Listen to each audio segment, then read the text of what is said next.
En las clases de economía, especialmente en micro, es usual hablar de utilidad. Aunque el término es tan común que parece que todos lo entendemos, en realidad hay mucho más detrás del concepto, sobre todo porque no hay un significado único.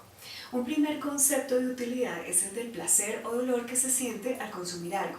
Esta versión del concepto proviene de Bentham y se usó en filosofía durante el siglo XIX en la doctrina utilitarista.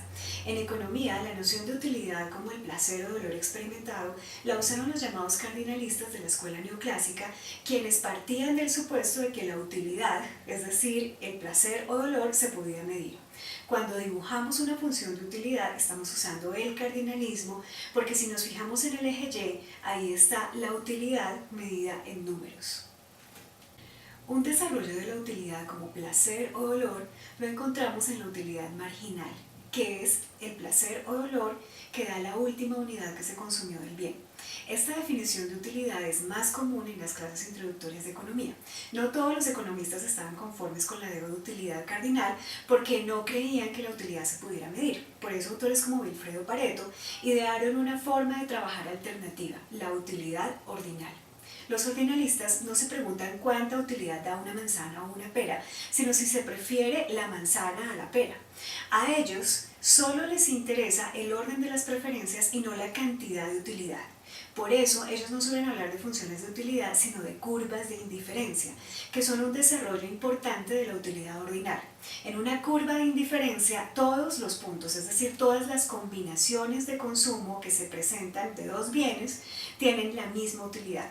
Pero para construir la curva no nos preguntamos cuánta utilidad daba cada punto, sino si los puntos eran indiferentes. Esta noción de utilidad se usa sobre todo en los cursos de micro, de pregrado y en algunos de posgrado, pero Pareto quería ir más allá.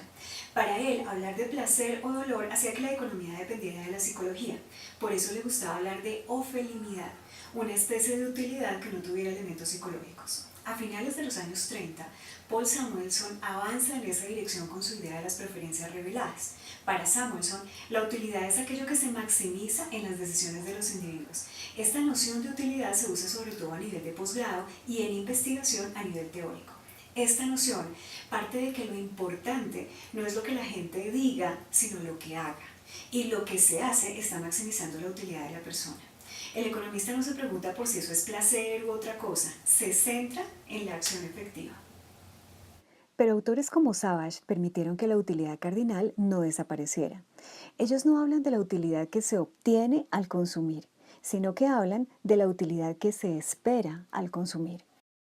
Otros autores encontraron que a la hora de diseñar políticas, por ejemplo en salud, era más práctico hablar de una utilidad medible.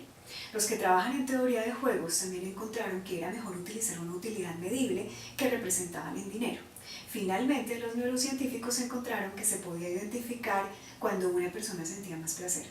La noción de utilidad cardinal moderna se usa principalmente en economía aplicada a la salud y medio ambiente, en evaluación de proyectos y en investigación en neuroeconomía y teoría de juegos.